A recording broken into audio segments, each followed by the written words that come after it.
Europe 1. Le journal de 7h sur Europe 1, signé Christophe Lamar. Bonjour Christophe. Bonjour Dimitri, bonjour à tous. L'histoire ne se répète pas, dit-on. Il n'empêche, le monde a fait un gigantesque demi-tour hier. Direction la guerre froide. 2 discours à quelques heures d'intervalle, une même logique, celle de la confrontation. Vladimir Poutine se dit déterminé à poursuivre l'offensive en Ukraine. Il accuse l'Occident et Washington de vouloir en finir avec la Russie. Raison de plus pour annoncer la sortie du traité New Start sur le désarmement nucléaire. La réponse de Joe Biden en visite à Varsovie ne s'est pas fait attendre. Alexis Guilleux, vous êtes le correspondant d'Europe 1 à Washington. L'Ukraine ne sera jamais une victoire pour la Russie. Le message présidentiel est clair. Oui, et c'est en leader du monde libre que Joe Biden s'est exprimé. Je peux en témoigner, Kiev est forte et le plus important, Kiev est libre, lance le président américain. Selon lui, Vladimir Poutine ne doute plus du pouvoir de la coalition occidentale qui continuera de soutenir l'Ukraine jusqu'au bout. 20 minutes de discours et une réponse au maître du Kremlin, une occasion pour Joe Biden de présenter sa propre vision du monde et l'opposition entre démocratie et autocratie. Les appétits des autocrates ne peuvent pas être apaisés, ils doivent être contrés, ils ne comprennent qu'un seul mot, non. L'Ukraine ne sera jamais une victoire pour la Russie, jamais, martèle Joe Biden. Alors 1 an après l'invasion, le démocrate prédit encore des jours difficiles et amers en Ukraine, mais l'engagement des États-Unis dans l'OTAN est solide comme le roc, manière de rassurer les alliés. D'ailleurs, Washington accueillera l'an prochain un sommet pour les 75 ans de l'Alliance Atlantique. Soyez à nos côtés, nous vous soutiendrons, conclut le président américain. Alexis Guilleux, correspondant d'Europe 1 à Washington. Joe Biden sera encore à Varsovie aujourd'hui. Réunion et entretien avec les 9 dirigeants des pays du flanc est et oriental de l'OTAN, de la Slovaquie à la Lettonie, en passant par la Roumanie. Point commun à tous ces pays, leur indépendance a précédé ou suivi l'éclatement de l'Union soviétique. L'Ukraine, il en sera aussi question ce soir à New York. Nouvelle Assemblée générale des Nations Unies et nouveau projet de résolution pour appeler à la paix. Voilà, il ne manquait pas l'édito de Vincent Hervouette tout à l'heure, 7h40. Décryptage croisé des 2 discours hier de Vladimir Poutine et Joe Biden. Pour l'heure, il est 7h03. Partager la richesse, associer davantage les salariés au bénéfice des entreprises. Les choses avancent petit à petit dans ce domaine. La première ministre Elisabeth Borne l'a promis. L'accord signé entre le patronat et les partenaires sociaux sur le partage de la valeur sera gravé dans la loi, discutée au printemps prochain. Intéressement, participation, primes seront généralisées à toutes les entreprises de plus de 11 salariés. Et puisque l'on parle de primes, Baptiste Morin, il y en a une qui a bien marché, c'est la prime Macron. Plus de 5 millions de salariés en ont bénéficié l'an dernier. Oui, pour un montant moyen de près de 800 € par salarié. C'est ce paramètre qui augmente fortement entre 2021 et 2022. La prime moyenne a bondi de 50%. Le dispositif a particulièrement séduit les très petites et moyennes entreprises. Elles y ont vu le moyen de répondre à l'inflation sans forcément augmenter directement les salaires. C'est le cas d'Olivier, à la tête d'un bureau d'architecture qui compte 3 salariés. Il a eu recours à la prime pour la première fois en 2022. C'est quand j'ai commencé à réfléchir à des solutions pour effacer l'inflation que je me suis dit il faut que j'utilise cet outil qui est plutôt profitable à tout le monde. Je suis parti sur un versement trimestriel pour qu'il y ait une certaine récurrence dans le montant. C'est un dispositif qui est incitatif à mettre en place. Car la prime est exonérée de cotisations sociales pour l'entreprise. Elle avait vu le jour pour répondre à la crise des Gilets jaunes en 2019 et elle a été pérennisée l'été dernier. Son plafond a même été relevé au passage de 3 à 6 000 €. Son versement reste facultatif. Baptiste Morin, chef du service économie d'Europe 1.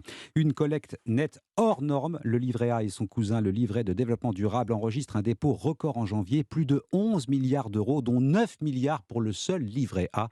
Conséquence d'un taux de rémunération fixé désormais à 3%. Ces jeux de construction accompagnent souvent l'enfance. L'usine Mécano de Calais fermera début 2024. Pas assez rentable, estime son propriétaire, le groupe canadien Spin Master. Une 50aine d'emplois sont menacés. Oui, il y a un autre secteur qui commence à être touché par des restructurations, c'est le e-commerce. Zalando, célèbre site de vente en ligne, va supprimer plusieurs centaines d'emplois dans le monde. L'entreprise est victime d'une double crise, celle du secteur de l'habillement et celle qui affecte le numérique.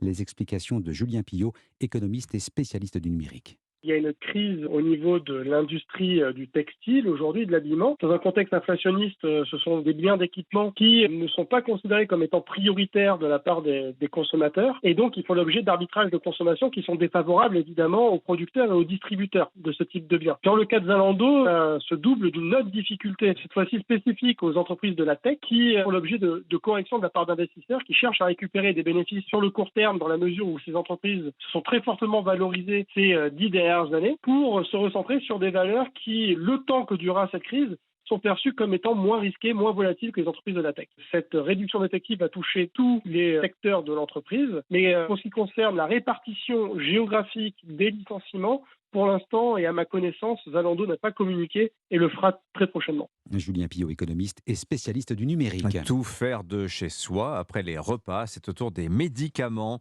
d'être livrés à domicile ou au bureau. Comprimés, sirop, avec ou sans ordonnance, tout ça livré en 1 heure chrono maximum. Plusieurs startups se sont lancées sur ce marché de la livraison de médicaments. Ce service s'adresse surtout aux personnes très pressées. Reportage, Yasmine Akatou. Normalement, c'était juste des Doliprane. Sans quitter les locaux de son entreprise, Thomas n'a eu qu'à prendre l'ascenseur pour récupérer son traitement. Pourtant, le commercial travaille à moins de 200 mètres d'une pharmacie. En fait, j'étais en réunion jusqu'à présent. Et donc, dans le petit sachet, c'est des Doliprane. Parce qu'en fait, j'ai mal au dos. Vous avez payé combien la livraison ? 3 € et quelques. Et ça vaut le coup pour des boîtes de Doliprane à 2 € à peu près ? Pour le coup, là, j'avais pas le temps, donc oui. Comme Thomas, ils sont des milliers en France à scanner leur ordonnance sur les applications LiveMeds, MyMedix ou encore Pharmao. Nicolas Schweizer, fondateur de Pharmao, a constaté une explosion de la demande. Il y a eu un avant et un après Covid. Aujourd'hui, nous faisons 500 livraisons par jour au niveau national. Donc c'est un chiffre qui évolue constamment. Je pense que ça va beaucoup se développer au fur et à mesure. Ce service a un coût minimum 3,90 €. Le prix de la livraison augmente ensuite en fonction de la distance entre la pharmacie et le domicile du patient. Un reportage Yasmine Akatou du service santé d'Europe 1. Et puis Venise s'apprête à célébrer son carnaval à partir de samedi, événement planétaire. Cette année, il ne se fera plus que jamais les pieds au sec. La ville est totalement asséchée, il n'y a plus d'eau dans les canaux. Et la faute au niveau de la mer Adriatique très bas, résultat une marée basse exceptionnelle, un comble pour Venise habituée à lutter contre la montée des eaux. Explication du correspondant d'Europe 1 à Rome, Antonino Gallo-Faro. Une gondole appuyée sur son flanc, la coque s'enfonçant dans la vase d'un canal désormais à sec. Image inhabituelle de Venise à l'heure du carnaval. Ce phénomène, normal pour la saison appelé l'acqua bassa, la marée basse, est accentué cette année par le changement climatique. Giovanni Ceccone est professeur de sciences environnementales à l'Université de Venise. Cette marée basse a donc un caractère exceptionnel et ce qui est particulier, c'est la durée des pics de marée basse après une période de sécheresse de haute pression. Au-delà de l'odeur nauséabonde qui remonte des canaux, la marée basse crée des problèmes pour la navigation, pour les transports publics et privés, mais pas seulement. Giovanni Ceccone. En cas d'accident, le manque d'eau peut constituer un problème pour l'arrivée des ambulances. Pensons à un accident d'avion avec un amarrage forcé dans la lagune. Les secours auraient beaucoup de difficultés à arriver sur le lieu de l'accident.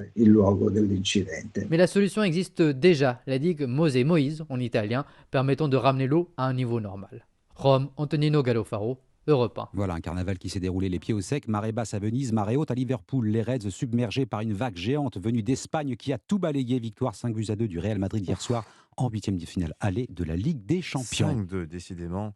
Voilà. Et les autres résultats de la soirée, Naples, je vous les donne, victoire 2-0 sur l'Eintracht Francfort et suite ce soir des 8e de finale de cette Ligue des Champions, Leipzig, Manchester City, Inter Milan, FC Porto, les pronostics?